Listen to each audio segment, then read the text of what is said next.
Okay, welcome to class. Looks like I have 60 people present. I'd like to see more. Remember, you're obliged to attend class, and all teams must have at least 3 people present. Let me close my door and we'll get started with the lecture.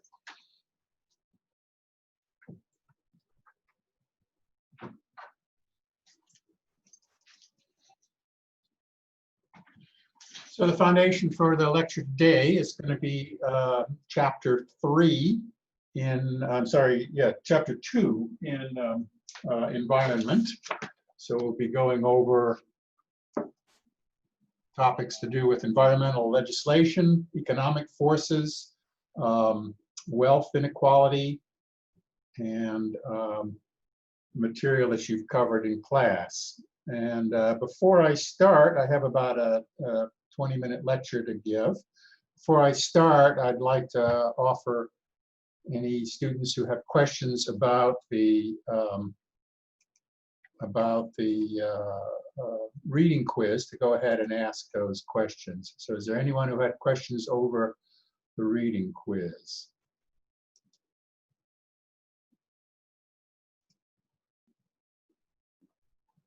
Darren, did you have a question? You're muted. Yes, sir, I did. Further, I think it was 16, 17, somewhere in there. It was concerning those line graphs. Yes. One of them seemed as though you were supposed to be able to open up a graph within the question. Is that the case, or was it all based on the graphs that were given in the text? Well, is the question? There was a little icon, and I clicked on the icon, and it wouldn't open anything. It seemed like one of the questions was referring to a graph other than, maybe I'm the only one that experienced that, or. I already experienced that.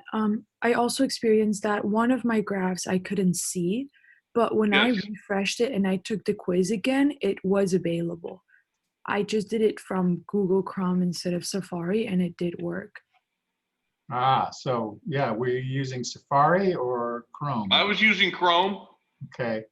Well, it worked when I previewed the exam, it worked fine, the quiz. I actually emailed you about it as well, sir. You probably haven't gotten to it yet, but. Yeah, I saw it. I didn't have a chance to look at that. Well, we can look at it just to make sure. Let's see.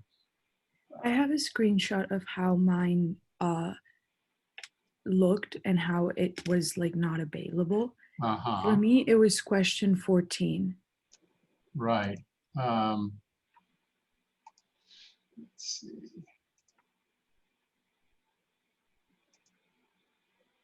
Anyway, I took a wild guess at it because I couldn't see the graph, so I think I might have guessed wrong. Okay. Well, I put the screenshot in the chat if you want to take a look. Yeah. Well, here, let's just look at it in the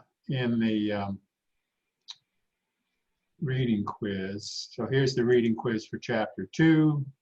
It was due yesterday evening. Preview, it's what students should see. And I think that was 16 or 17, the question there. Yeah, okay, so that question 14. That was it. Are you not able to read that question, or? I could read the question, but I was not able to open that graph, so I just took a guess on the answer. I wasn't able to get that little graph to open. It didn't show that graph to me. It only asked the question. I see. Well, I'm sorry. This is what I see, in my preview of this. So I'm not quite sure what's wrong there. But the answer is, what's the answer to this? Does anybody know? Curve C. Answer number C, right? Curve C is the correct answer. So what's that showing? The axes of the graph, or Y, are the cost of damage and the amount of pollution. And so that as the amount of pollution increases, the cost of damage also increases. And I think what the main point of this is, what is the shape of this line of increase? And what would you call, anybody have an idea for what kind of a rate of increase line C represents? An exponential increase? An exponential rate of increase. In other words, as the amount of pollution increases. And of course, this is a conceptual diagram rather than referring to specific types of pollution or actual costs. But this is suggesting that, as you get to very large amount of pollution, that the cost can rise, exponentially, can increase to a very, very high limit. And so this is the important point. Okay, any other questions over the reading quiz? Could you go over 13?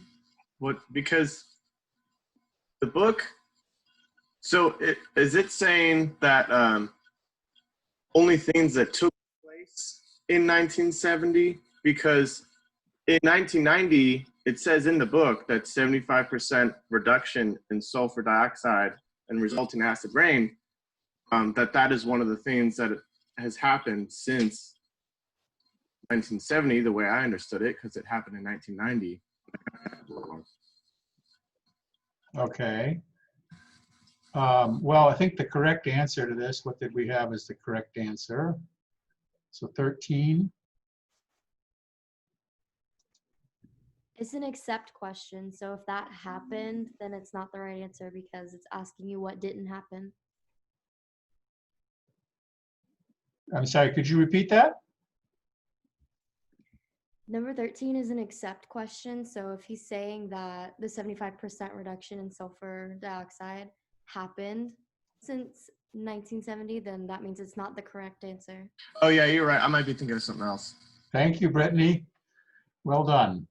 Okay, so what is the correct question to this thing here? What has happened? So all these things have happened except. Oh, that's right. I think it said that the answer is 75% reduction. Right. But that did happen in 1990.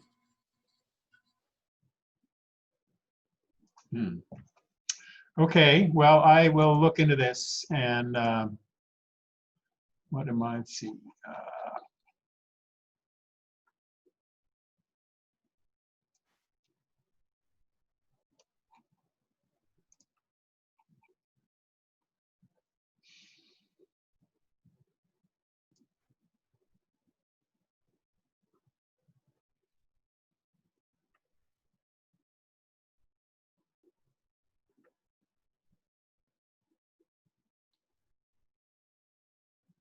Sorry, what was the question number again? I'm missing it here.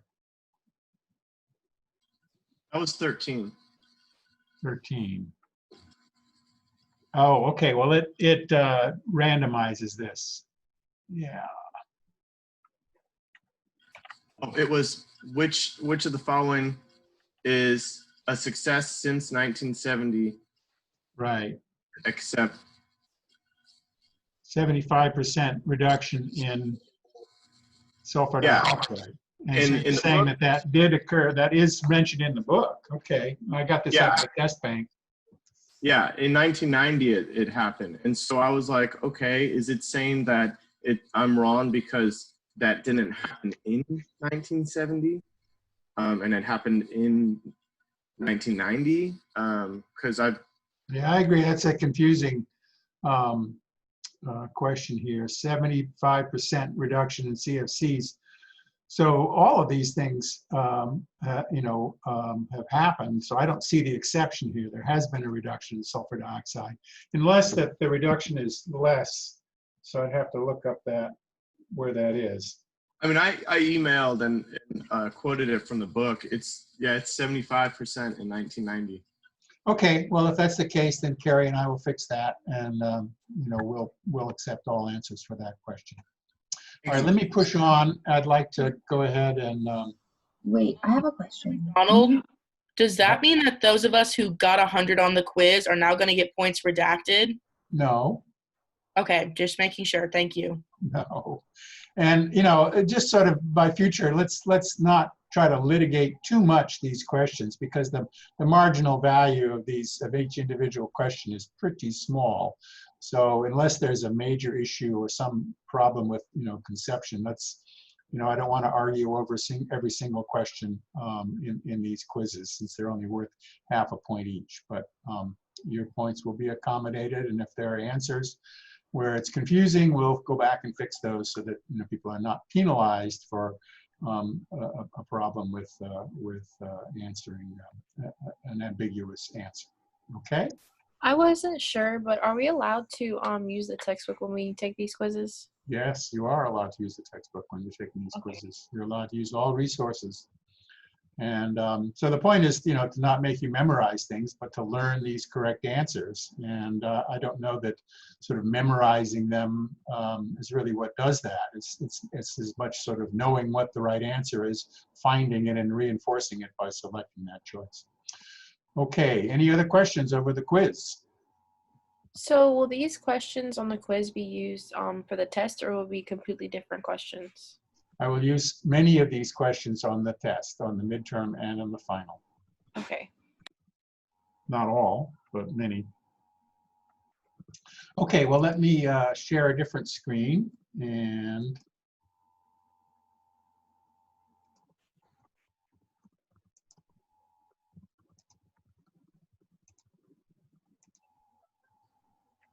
so activities for this year, this session, we're going to talk about environmental legislation, successes and changes, and that's sort of something that we read about, and a lot of the questions in the quiz were over that. And then I want to break off from the exact material that's in the quiz or in the chapter and discuss some of the economic forces that underlie the environmental changes that we've seen and that are documented both in the environmental law and the trends in the environment. And so this is a departure from the material strictly in the text, and it gets more into economics than the test does, or more economics in a sort of a macro sense. This is not an economics course, and we're not going to be talking extensively about economic theory, but economics and economic forces do play heavily on environmental outcomes, both in this country and in other countries. And so, unless we understand or have some appreciation for the value of resources, how these values change, renewable versus non-renewable resources, and how that allocates the value of the environment and the preservation and sustainability of the environment, I think we're missing some important concepts. So we'll talk about that. And then in your breakout sessions, there'll be a team assignment, and you're going to gather information and make arguments for an assignment, which you'll find in the module for this week, week 3. And the question is, how are renewable resources managed in a society based on market capitalism? So that's what we'll be looking at in this session here. So you'll do that, and then you'll submit your arguments via Canvas. It'll be arguments, there's a submit button within the assignment, and you'll be one member from the team will be submitting a bullet list of your arguments. And then we'll get back together with time permitting, and teams will be chosen to present their arguments, and we'll have an overall discussion on findings.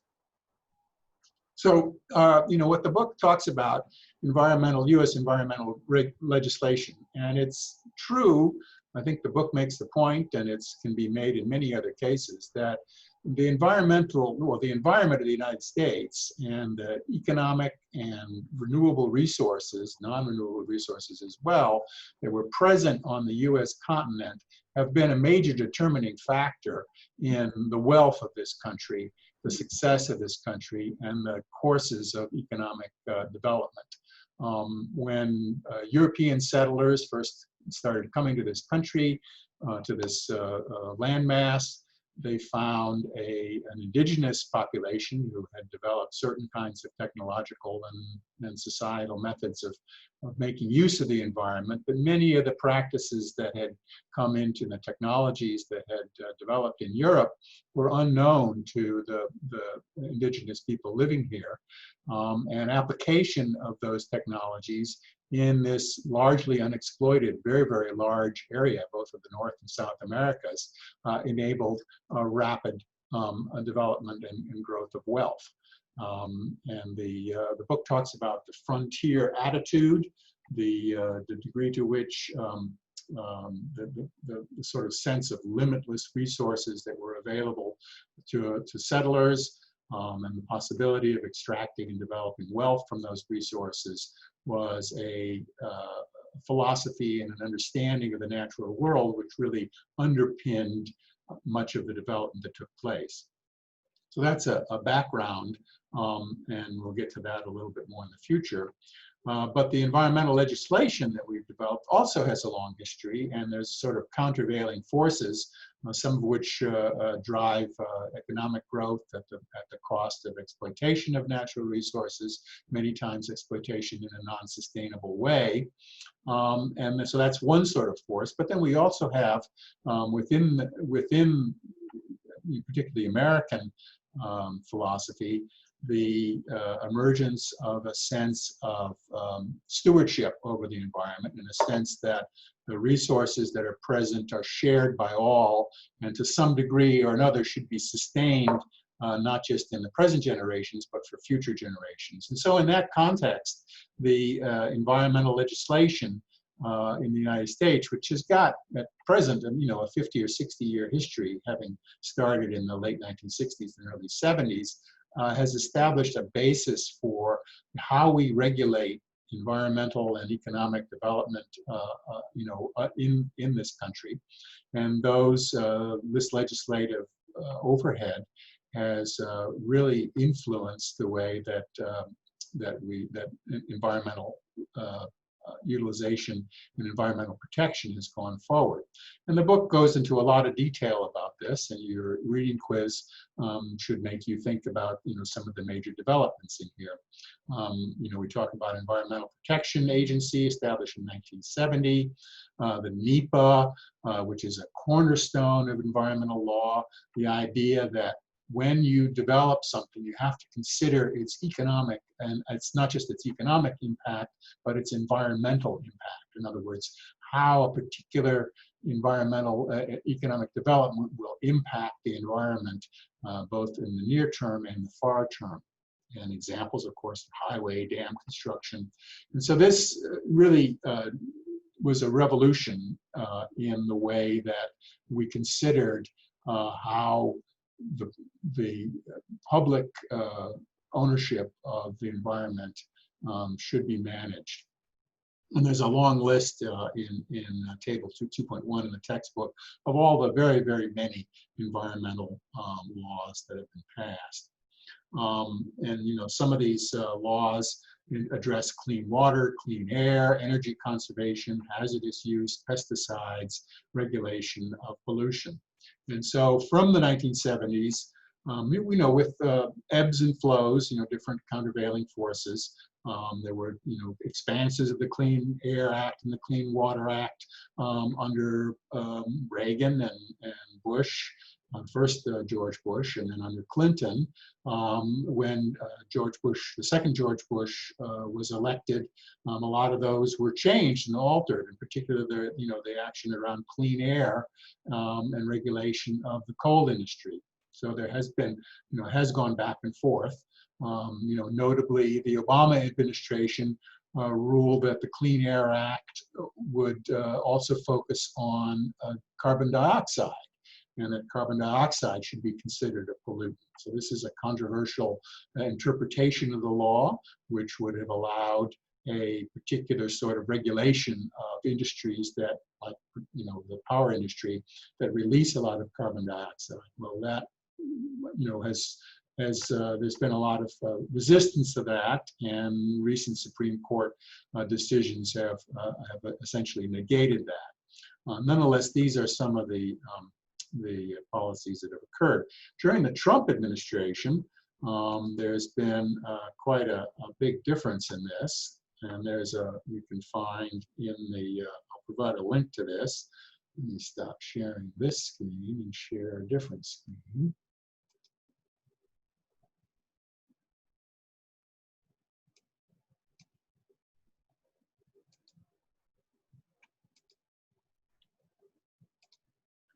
So this is a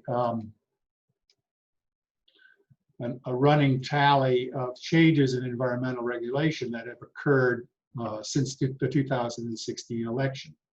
A running list of how President Trump is changing environmental policy, because President Trump's changes to the Environmental Policy Act have been one of the major focuses of his policy of economic development.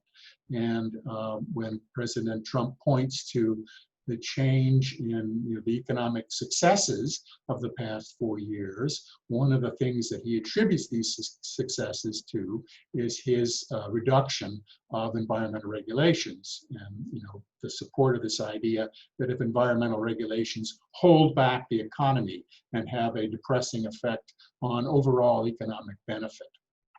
And so, this is just a list. There are many, many things that have happened under the Trump administration.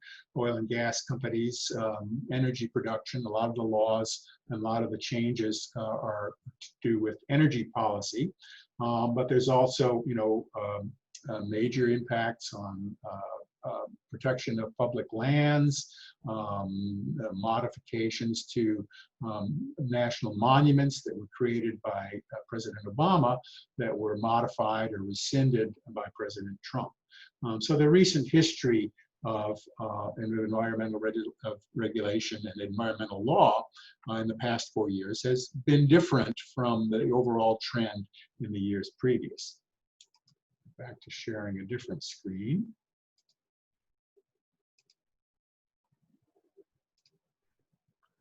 So we've got this long history of laws passed since 1970, addressing many, many issues. And more recently, there have been changes that were associated with a period of high economic growth. And so one of the questions that we have to ask is, to what degree does environmental protection work with or work against economic development that supposedly benefits all individuals in society. So, the natural capital of the environment are sources in the environment from which raw materials are moved into the economy. Products and money flow between production and consumption. And so these raw materials and the economic development, economic products that stem from these raw materials are, a function of the economy. So you have raw materials, and then these raw materials are taken in by one way or another. I'm talking about largely sustainable resources, but this applies also to energy resources and other non-renewable resources. And so the economic development, economic processes, create wealth from these raw materials. But the other part of this is that, with consumption and with the economic activity, there are waste products generated. So part of the process of deriving economic benefit from raw materials, whether they're renewable or non-renewable raw materials, has to be in how the waste products of that economic process are handled. Who pays for the waste products? Where are they put? And so this is understanding, not just the benefit that comes from producing, timber, for example, or from agricultural development. You also have to consider, the waste products, the environmental cost that is associated with that development. So, economic problems can be caused by market failures, and this introduces a really important term, the idea of externalities. So for economists, environmental problems arise when the market fails, or that the market in some way is inadequate to distribute the costs and benefits of its process. And so one of the concepts here, a very important concept, is the concept of externality. And externality is the cost of a particular process and to whom that cost, or to what group that cost accrues. So let's consider a power plant. a classic example. So a power plant is producing electricity, and whether it's a publicly owned power plant or a privately owned power plant, the benefits of that production accrue to some section of the economy. And in the case of privately owned power plants, the majority of which, are presently, the majority of our power, electric power, comes from privately owned plants. One of the costs that they have is getting rid of the results of their production. In other words, the gaseous wastes that are produced when you burn fossil fuel to generate electricity. And what prior to 1970 and continuing through the more recent past, the practice was to pump this waste product into the air. And that dilutes the waste product and gets rid of it. One of the economic costs of generating power is getting rid of that material. Well, who pays for that cost? It turns out that the power plants don't have to pay necessarily. Now, there's no sort of intrinsic mechanism that would cause them to pay, but the harm or the costs in terms of health, the cleanliness of the air, that cost accrues to the public at large who have to breathe and otherwise use the atmosphere. So a classic externality, a negative externality, means that an economic activity produces a waste product or some other cost, but they don't pay that cost. They pass it along to society at large or to some particular group. So the cost is spread to another party or all of society. So that's a particular problem caused by economic failures. And so this idea that the economy and the market doesn't work perfectly is something that I want to delve a little bit more deeply into in this lecture. And let's start by talking about, I got my slides out of order, hang on.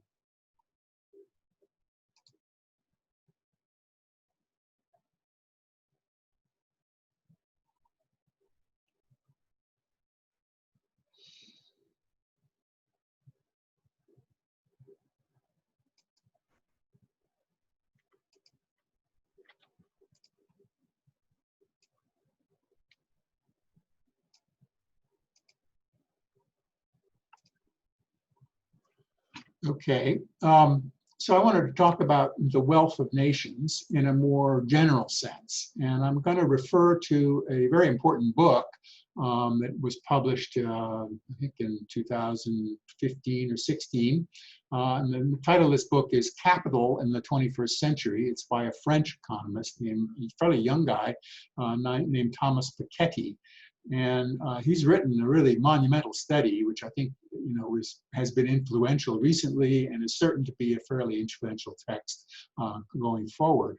And what Piketty has done is he analyzes long-term economic trends, and the data for this are based on tax records. And so he's working a lot of their examples. He's a Frenchman, and a lot of his examples come from French records, but also Great Britain, the United States, other European countries have maintained very detailed records of economic wealth and distribution of wealth and costs based on taxation. So by studying changes in income, he's able to discern some really long-term trends. And some of the major conclusions that he has is that the distribution of wealth, which is at the present quite unequally divided, that this distribution and inequalities in this distribution are a political effect. In other words, they derive from decisions that democracies or semi-democracies make about how to regulate wealth. And there's not some sort of long-term grand trend which is being played out here. This is not some sort of evolution of society. This is very much a political ebb and flow of power. We'll look at the inflection of trends from 1980 onward in the next slides, and we'll see that there has been a real divergence in how wealth is distributed, and that is not a sort of Piketty's point is that's not sort of decreed by other developments in society. It's very much a political effect. The other point that he makes is that the dynamics, and I'm quoting from here, the dynamics of wealth distribution reflect powerful mechanisms pushing alternatively towards convergence and divergence. I'll explain what I mean by convergence and divergence in a second. But there is no natural, spontaneous process that is going to prevent destabilization. In other words, it's possible that inegalitarian forces can prevail permanently, or at least over a long term, resulting in changes in the distribution of wealth. So what he means by convergence is a reduction in compression of inequality. In other words, that across all levels of society, the gap between rich and poor sort of converges towards the middle.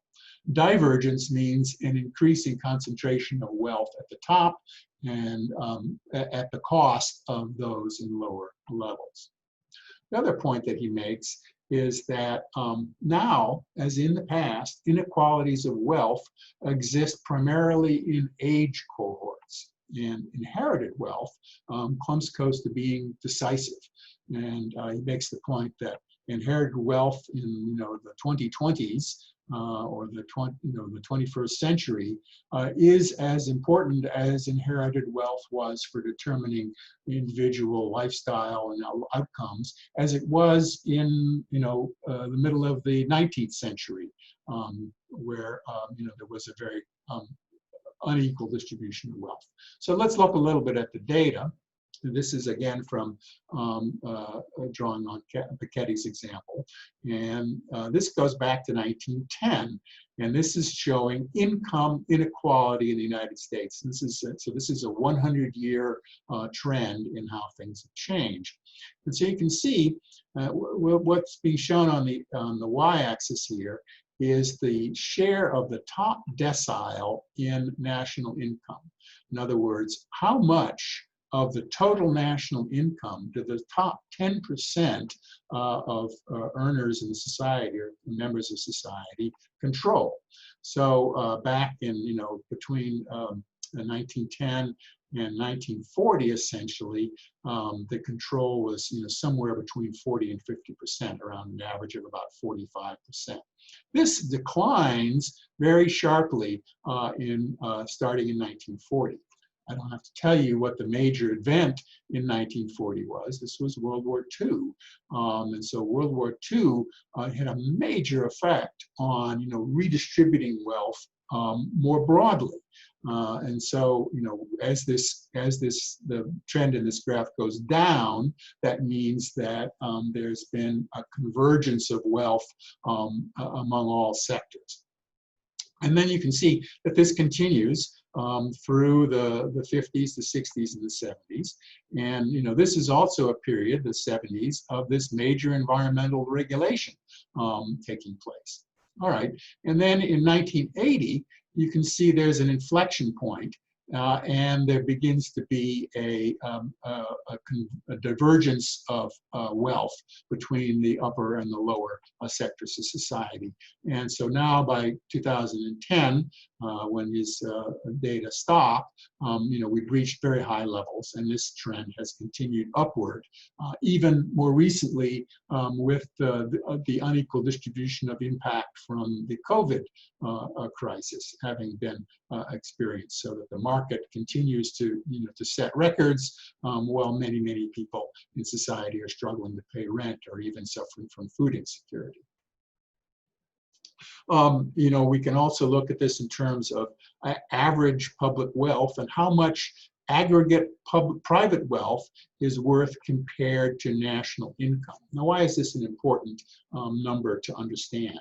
And what's this saying here is that the value of wealth controlled by individuals has some relation to the total income from taxation and other sources of income to the government at large. So there's some relationship here.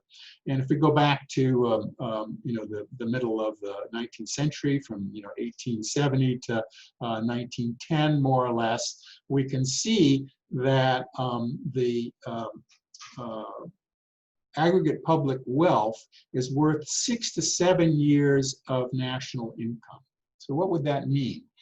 600 to 700% of the national income.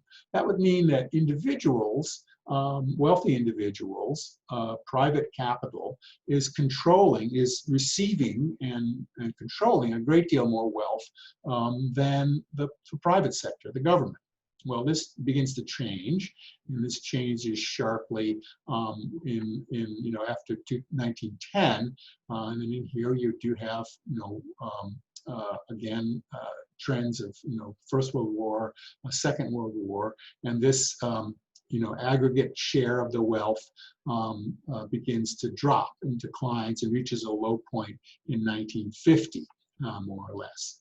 And so, in this area here, we're probably seeing an historic reflection of the impact of World War II.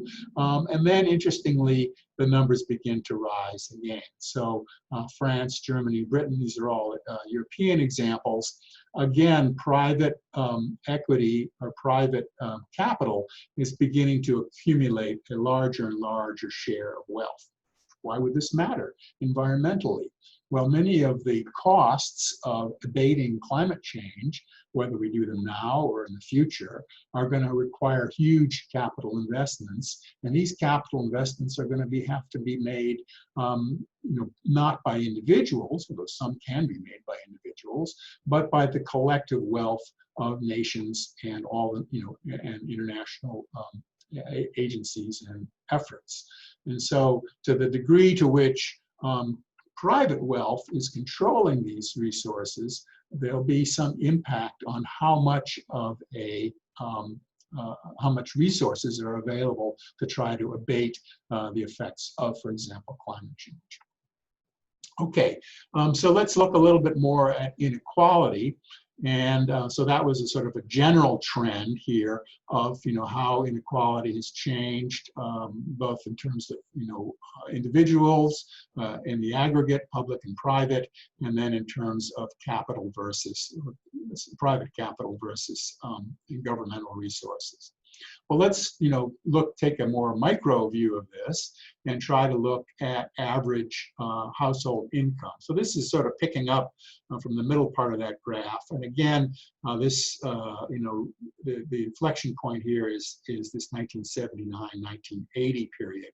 And you can see that as we go forward from there, this only goes up through 2007, but the trend has continued upward, that there's been a sharp increase in the average household income by the top 1%, whereas and the top 20% has benefited somewhat, but all other groups have been stagnant, and this stagnant trend has continued through 2020.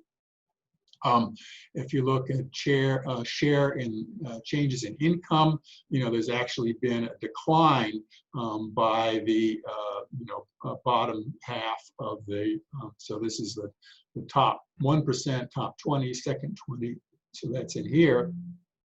So that more or less 50% of household groups have seen a decline in their income relative to the income that they were achieving previously, and certainly relevant to the income of the top 1 to 10% of wage earners. Well, so that's a breakdown by households. How does this break down by age group? And I'm bringing this up specifically because I know I'm addressing an audience of a particular demographic, an audience of people in 18 to 29, primarily. I know I have a few older students, but primarily in the 18 to 29 year old group here. And if in this particular pie graph, the percentage of household wealth by age group, we can see that the lion's share of wealth is owned by people in the older age groups, 55 to 64, and on the opposite end of the spectrum, so they control about 31 to 32% of the total wealth looked at by age group, whereas people under 35 are controlling only about 3% of the total wealth. So this is a major inequality. If we look at the trends over time, we can see, so the lowest group here is less than 35, so that's this group here. Their share of the wealth has really been almost totally flat. There have been some upward achievements. Most of the gains are in the sort of this probably reflects changes by the baby boomer education going into achieving the age benefits of this older group. So wealth is unequally shared within societies, and that inequality reflects both what kind of economic group one belongs to and also one's age group. What is a portion of at the same time, there's been not just a share of wealth, but a share of educational indebtedness. And so if we look at young people of the generation of most of the students in the class, we can see that since 2007, there's been an incredible increase in the amount of student debt held by people in this younger age group. And so, there are many ways of presenting this data, but this basically just shows that student loans have increased as a fraction of total indebtedness, have increased much more rapidly than other sort of traditional forms of debt. So people take out loans and long-term loans to buy houses, to buy automobiles. Consumer spending is supported by credit card debt. And none of these, there have been some increases and changes in here, particularly auto loans seem to have increased in value, probably with the increasing value and cost of automobiles. But overall, the amount of student debt is really a driver in this very deep inequality of debt. So let me just stop there and consider some of the things that this means. We face, I think, as we'll explore in this book, some very serious challenges in terms of how to sustainably manage the renewable, non-renewable resources that we have, and how to anticipate changes that are going to occur, as these challenges become more acute. So, for example, this week, the state of California is facing unprecedented, historical levels of impact due to wildfires. And these wildfires are directly related to climate change. So that's going to have a huge ongoing impact on the economic well-being of the people in California and people who are related to them in economic or other ways. And so this change is also going to be reflected in the impacts of storms and so forth. So the indebtedness, the environmental costs of climate change are going to, we may anticipate, going to increase in the future. Well, who is going to pay for those costs? Which group are going to face most seriously the challenges of trying to clean this up? Well, and I'm using clean this up as a broad term to reflect all of the kinds of environmental changes that has to happen. Well, unfortunately, or reality is that the group upon which this burden of cleaning up will fall most heavily is not the people who hold the most, who control the most wealth, but the people who are youngest right now, who are going to have to face these changes as their economic development occurs over the next generation or so. And so that should be a sobering fact and reflection. All right, well, I'm going to stop here, and I'll take a moment, but if there are any questions about what I've covered, I know I've diverged from what was in the book, but I wanted to do that because the book had a focus that was pretty narrow on the environmental costs, and I wanted to, put that into a context, a broader context of some of the economic trends that we've seen more recently, specifically, the trends of inequality, and then the trends of how that inequality is distributed not just within income groups, but also within age groups. So I'm going to stop here, and then we're going to break up into our study groups. So let me stop sharing this screen and share.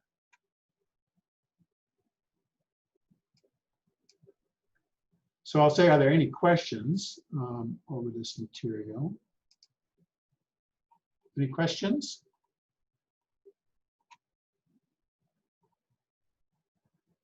No questions. All right, so what I'm going to have you do now is to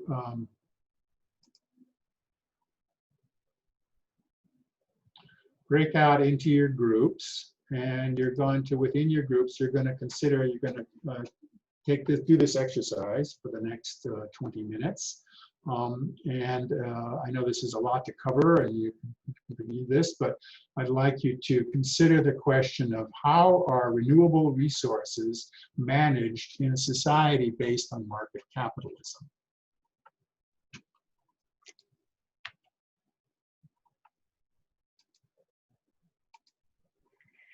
So I'm going to open all the breakout rooms and put you all into your breakout rooms. I have a question.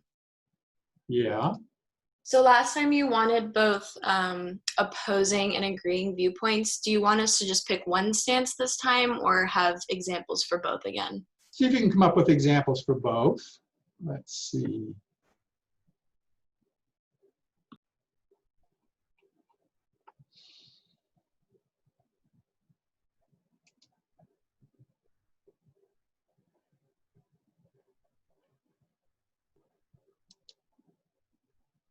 Looks like it's closing the breakout groups. You didn't need to do that.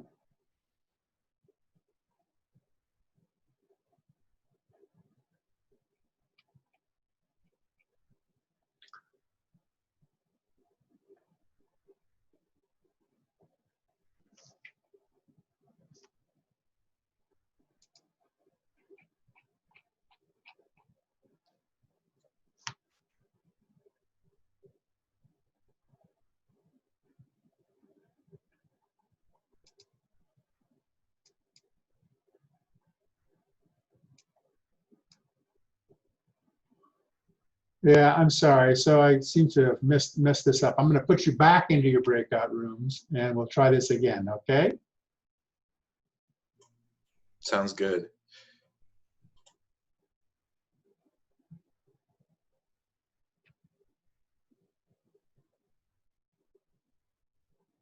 Okay.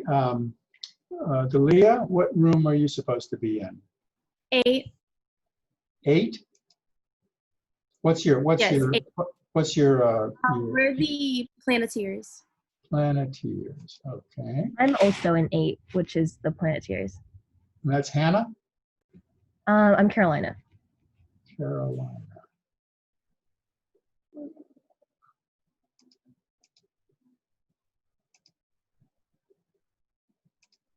And Carrie O'Reilly, I'm going to put you in only clams. Darren, what group are you in? Aquatic junkies. Hannah, what group are you in, please? Hannah Baker. Kate Wrights, what group are you in? 6, team title. I'm in the same as her.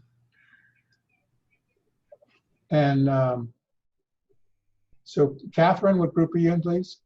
I'm in group 6 as well, team title. Whitney, what group are you in? Green Machine. Green Machine. Anna, what group are you in, please? I'm in Fantastic Ferns.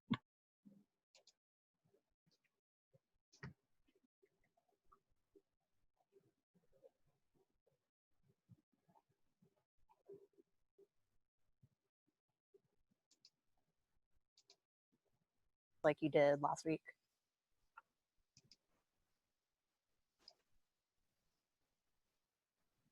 Thank you. So are you, you guys should unmute your screen so you appear in the view there.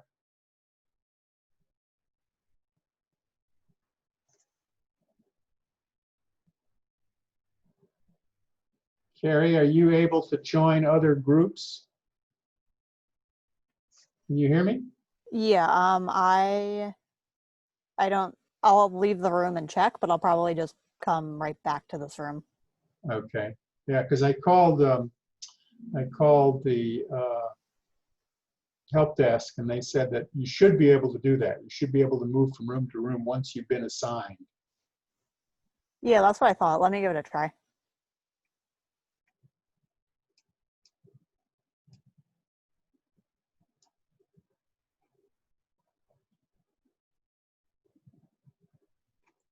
Has everybody been able to access a thing, or I sent it out probably like at right before class. Yeah, I was able to find it. Okay, cool. I'm sorry, I missed what you said. I was using Russian, but did you say you already like did all of this? Oh no, I didn't do all of it. No, no. Oh, okay. I just started. I think the second to last one. Okay. Mhm. And then don't forget if you can. Hi, sir. Can you put me in my room, please? Yeah, what room are you in? Can't fathom.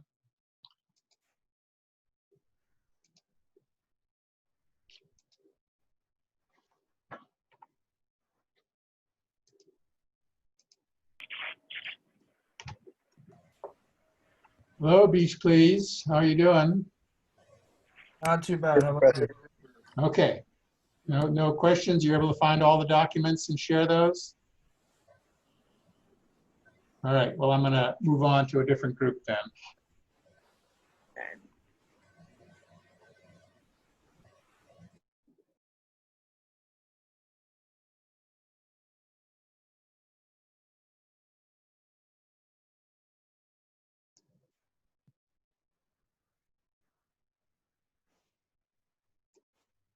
It's like basically saying it's flipping up a coin of thriving up the production cycle. So it's like it could be good because we've been industrialized. Yeah, that's. Do we have any examples? So hi, Aquanauts. So you guys finding the assignment and everything? Hey, just aquanauting, doing our best. Okay. All right. Hang in there. All right. So you guys keep working away.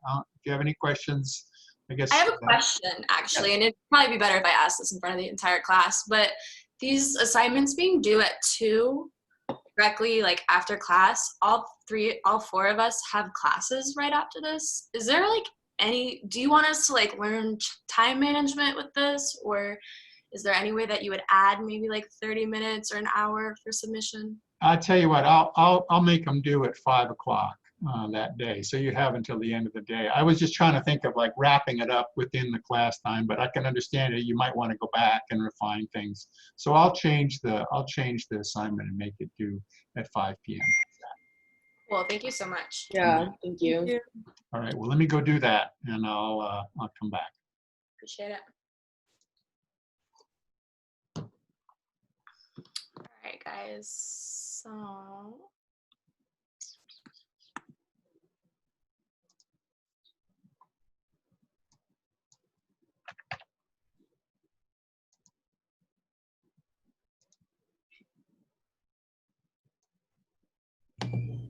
gonna try to work on this first one and see if there's any.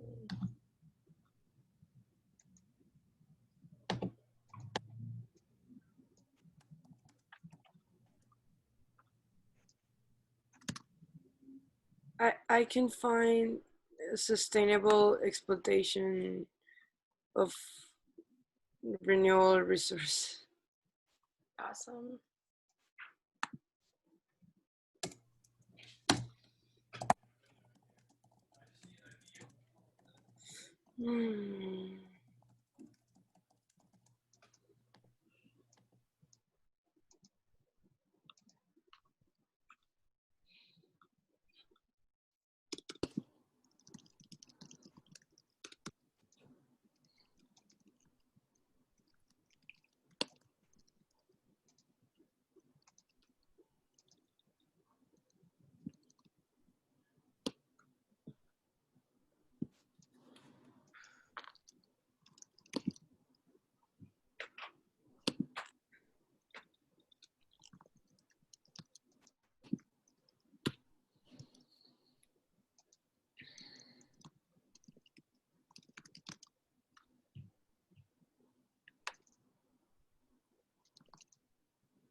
Okay, I changed it so it's due 5 at 5 p.m. It took me quite a while. All right, I'm gonna move to a different room. Thank you. Okay.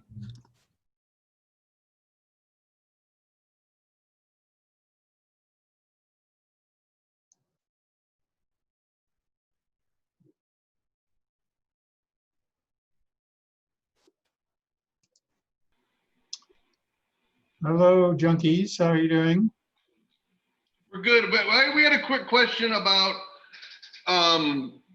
milestone 1 that's Okay, due on the well, 13th. yeah, why don't you focus on this? I'll talk about milestone 1 Okay. in the All right, regular perfect. thing. Yeah, we're going to do milestone 1 on Thursday. Well, that'll be your breakout assignment then. Okay, perfect. Okay.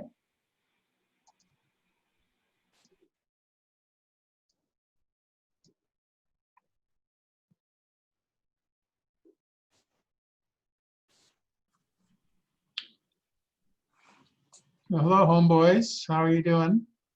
Good. Hello. I actually have a question for you, Professor. Sure. So for the question that says, can you think of an example where unsustainable use of a renewable resource results in a net benefit for future generations? I don't really think that there's an example of that, because everything that I think of doesn't necessarily have a net benefit, because while it might have some benefits, it also has some negative externalities. So is it possible to answer that question by explaining that, like saying, giving an Sure. example You know, in if which that's it your, would if not that's be? your, yeah, it was a thought question, really.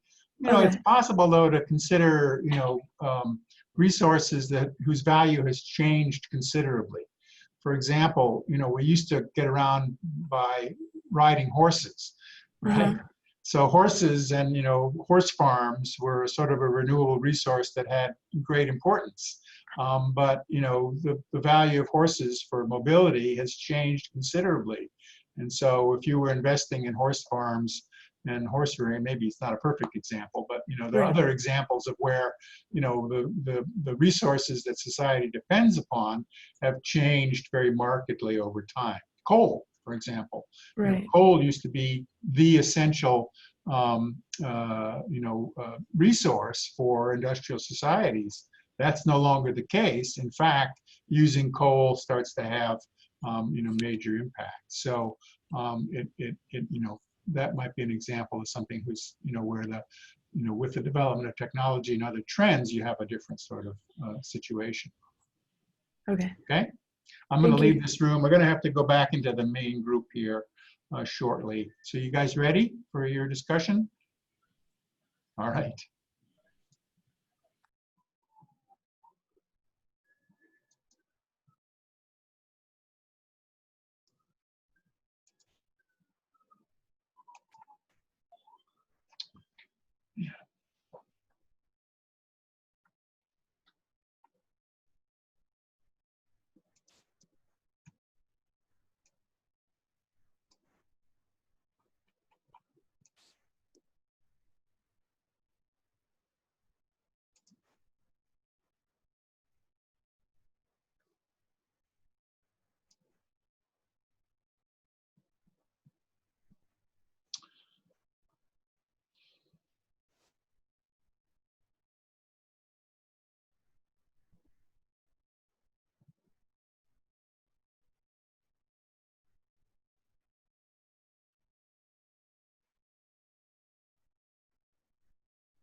All right, well, so we're back together in our plenary session, and you can either hide or open.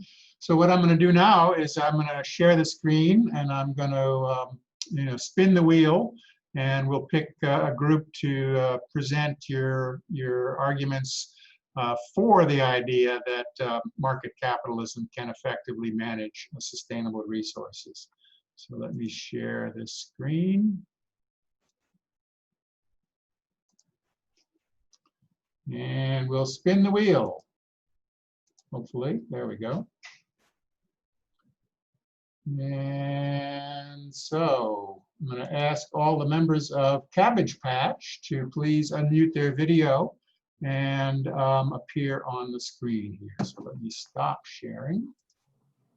Go to gallery view. Okay, so Cabbage Patch, you should be on the screen now. And go ahead and what do you think? Can market capitalism and sort of a capitalist system, is there a way to make it sustainably manage environmental resources, renewable resources? Well, on one hand, I quickly found something through hydropower on how America is slowly growing in it, but it still does present the complications of the resources itself to create that and then the land use en masse. But it does say that the US has increased from 2% to 11% from 2005 to 2015 with the renewable resources in electricity coming from these more natural plants, not natural gas, but like more solar, wind, and energy. So you could argue that we are starting to build into renewable resources, but still that labor intensive that we get from a capitalistic market is going to come like into complications with the buying and purchasing and land usage, as well as distributing it through lower income. Okay, well, you all can unmute yourselves within the team there, and so you raised the idea, you proposed the idea there, Dixie, of hydropower as being an example of a renewable resource which has been where capital investment has expanded the use of that renewable resource. So that's not a bad example. Are there other examples of renewable energy products where capital investment has made a big difference? Other members of your team? I actually found something from the Harvard Business Review, and it was calling this whole approach to having capitalism and renewable resource use coexist. They were calling it natural capitalism. And it was basically saying that there's really just 4 major shifts that we have to make for it to be more widely accepted. One of them being just increasing the productivity of natural resources. So one of the main things in that part of their article was about hydropower, just because that's one of the resources that's easier to kind of increase the productivity of, but also just with forestry and stuff like that, like planting more trees to use more trees later on instead of like having a deficit somewhere in the middle. Also just moving to more solution-based models where you try to solve the problem of the environment before you just continue to capitalize on fossil fuels and non-renewable resources first. Okay, great. Well, I was hoping that somebody would say something about other renewable means of energy production. What about solar or wind power? Are those examples of, of capitalism discovering a way to use a renewable resource that alters the dependence on fossil fuel? Anybody want to tackle Definitely that? say it does, as you could do the private owned ones with the public owned ones, and then government owned, as FSU is an example of itself. How the new building has that nice like flower, but through like digging, you can find that like, well, we're not really going to use that much power from that, and it costs this much money, and then we have like the government still supplying our power through all of FSU. So you could have it costs a lot of money to put it there, and it's not doing even much good. And then individualized houses are starting to increase, or it's actually, I think it's seen a decrease of solar installation into private homes instead of big public businesses. But that's like from the top of my head, from what I remember from like last year's class. Okay, well, I'll just tell the class on whole. So I had one group say that, hey, it's tough for us to get our assignment in by 2.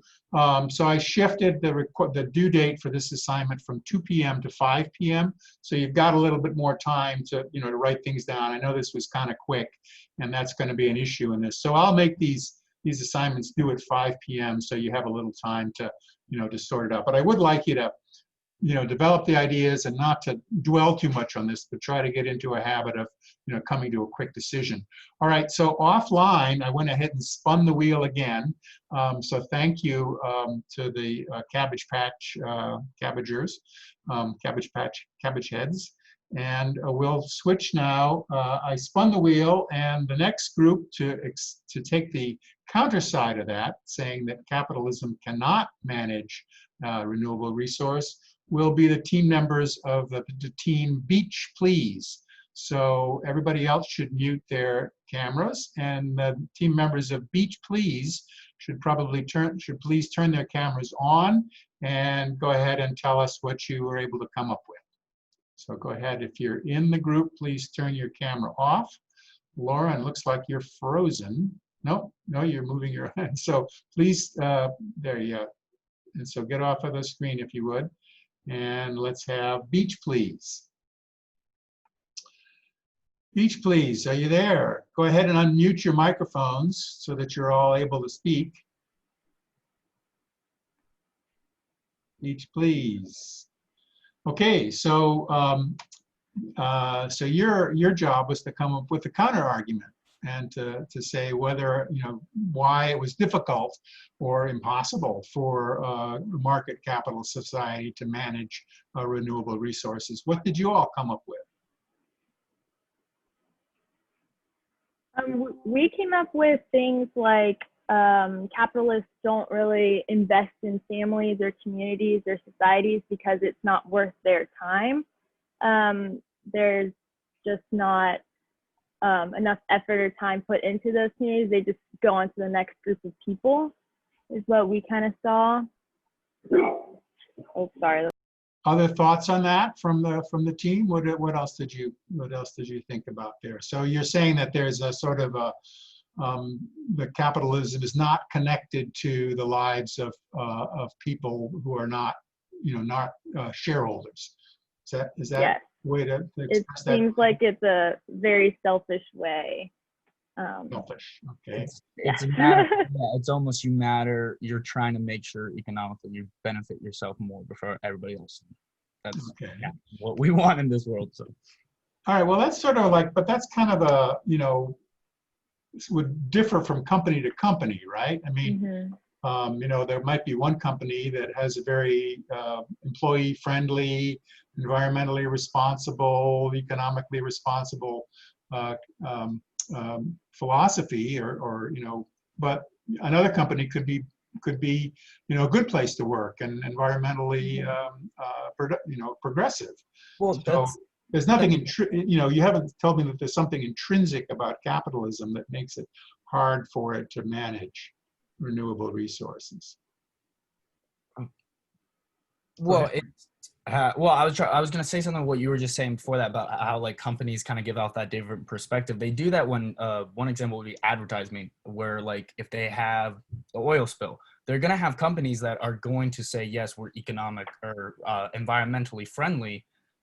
So they're going to give you that type of perspective. But when you look kind of at the numbers, is that company necessarily doing it?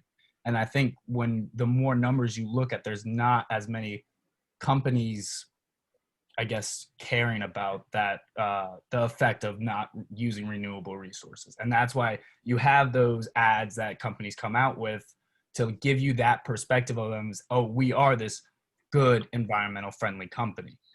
I just want to say that earlier because of what you were saying with the different companies. Okay, well, what I was looking for, maybe does anybody else want to chime in, or does anybody in the class at large, not in Beach Please, does anybody else have any thoughts that that are on this? Did any other teams come up with different ideas about why it's difficult for capital society or capital market to manage renewable resources in a sustainable way? Joseph, are you? Yeah. So I had the viewpoint that companies will always take as much as possible as long as it's profitable to them. So a lot of the ways that we have right now in society to keep them from consuming too much are like they will put restrictions on certain things. So like if you overfish a certain type of fish, you get a fine. That's one example. But the problem with that is the way we're set up today, we have like a lot of loopholes in our different, strategies to combat that. Like in the textbook, it said in like the 1970s, they would put fines on people who were polluting too much unless they had a big, tall smokestack thing. So then people just did that instead of buying the scrubber units because it was cheaper. So as long as companies can pick the cheaper option, they will. And a lot of times those same companies will help get people in positions of power where, that help them out later on. So it's just this big cycle that keeps continuing.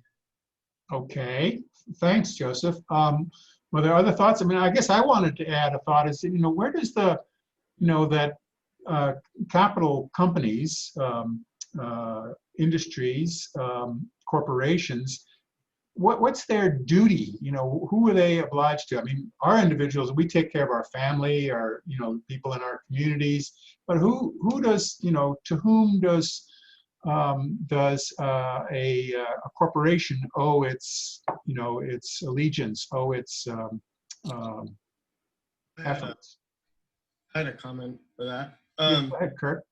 Well, we had one of the reasons that it's difficult to do this in the capital environment is because it's the consumer, it's the relationship with the consumer and the producer or whatever, the companies. And so they do everything based on our demand, and it's in both our interests to go for the cheaper option. Usually the consumer needs to turn to the cheaper option, usually it's because of necessity, but sometimes just because they want to. And then the company has no incentive to pursue a more expensive option because everyone's taking the cheaper one, which is usually the one that's more damaging to the environment and it's easier to do. And so there's no incentive from either end because everyone would collectively have to be like, okay, we're all going to spend more money to do it right and help the environment. So then you all need to spend more money and to buy these more expensive things. So if I could summarize what you're saying, tell me if I got this right, Kurt. You're sort of saying if a company is producing, some good that, is available for consumers, if they add to the cost of that production, the cost of doing it in an environmentally responsible, renewable way, that's going to raise the cost of that product for the market, and they're going to be at a competitive disadvantage to a company that would produce the product without those environmental costs. Is that what you're saying? Yeah, because then if everyone is not doing it, then some could undercut the other. That's what happens in like every type of business. Okay, so there's a competitive disadvantage, you're arguing, in the short term at least, to producing in an environmentally sustainable way. Is that what you're saying? Yeah, okay. Yep. Well, does anybody else have a perspective on it? I know we're a little bit over time, and you can, if you have to go to some other class, you can bail out, but I'll keep the discussion going for a few minutes here. I'm gonna have to get better at timing this so we have a little bit more time for discussion. But I would like to, to run these classes in a way that, where we can, kick around ideas. Alyssa, did you want to say something on this? I'm not sure if it like completely relates, but I know I was in the group Cabbage Patch, but I didn't get to say the U.S. government gives tax credits to states and businesses who adapt more like environmentally safe like energies. Like I don't know how to really explain it, but does that kind of apply to how they could work together? Because if the government is assuming the cost for it, then businesses will still be or have a greater incentive to use more environmentally friendly resources. I agree with that, but the problem with our society is it's back to, I don't know who was saying it, Kurt, it's money. It's money. And that's where, yes, I believe everyone in this class would agree with me when saying this. We all want to save this planet. But when it comes down to the head corporations, they're not necessarily going to say, do we care more about the planet or do we care more about being able to hit this profit margin or hit that profit line? That's why the government. Berta had her hand raised. So Berta, go ahead. Yeah, I just want to say that I would argue with that, saying that I think that a lot of people buy or use brands that are according to their ethics and that respect the same values that they do. So I think that there is a part of it that we as a society have to lean towards brands that follow those rules or regulations rather than just hoping that they're going to do it just cause. And even if that means spending a couple more dollars, because sometimes the more environmentally friendly option is not that much more expensive than a couple dollars. So if you can do that, I believe that that does a lot more, because in a capitalist society, the consumer is the one that kind of has the say most of the time because we are the ones buying and spending our money. Okay, that's a good point. So there is a sort of a individual consumer ethics impact that, that affects the profitability of companies. So if a company has a reputation as being environmentally or in some other way conducting its business in such a way that's harmful, that creates externalities, then people being aware of that might make different choices in what they buy. And so that would directly affect the profitability. And we can think of examples like that, with, oil companies. After the BP oil spill, for example, people avoided BP gas stations and gas stations generally, but, BP in particular came into a lot of criticism because of the way they handled the spill. So that would be an example of that. I guess I was also hoping that, somewhere in all this, we could say, what is the legislative environment in quotes, the legislative foundation within which companies operate? Because the history of the environmental regulation in the United States, going back to the 70s, has restricted what capital can do. So they're saying you can't just fill in a wetland because you want to put a parking lot and a shopping mall there. You also have to take into account this higher societal value reflected in our laws and consider, protect obey the requirements of the Clean Water Act, for example, protect navigable waters and wetlands. So that's an example of where a law, creates a condition that a company has to meet in order to be able to operate legally. So, collective action can change the way that the environment or the legal basis under which companies are operating. Okay, well, like I said, we're going to have to wrap up here. We're a few minutes over time, but we'll try to do this, pretty much every class. Consider some ideas, put together some thoughts that you have, and you've read the book, you've had a chance to reflect these things, and then the idea of this is to have a discussion, and we can do this in Zoom in a way that it's harder to do in a classroom. So hopefully this is working and we're slowly figuring this out. As again, I ask for patience and commitment, and we'll make this work. All right. So that's going to end the class for today. Thank you all for participating. You have until 5 o'clock to turn in your team assignment. There's a submission button within the module, and I'll see you all again on Thursday. I do have office hours tomorrow. And so anybody wanting to come to my office hours can just join the meeting that's there in the link. All right, goodbye, everybody. See you Thursday. Take care. Wear a mask. Wash your hands.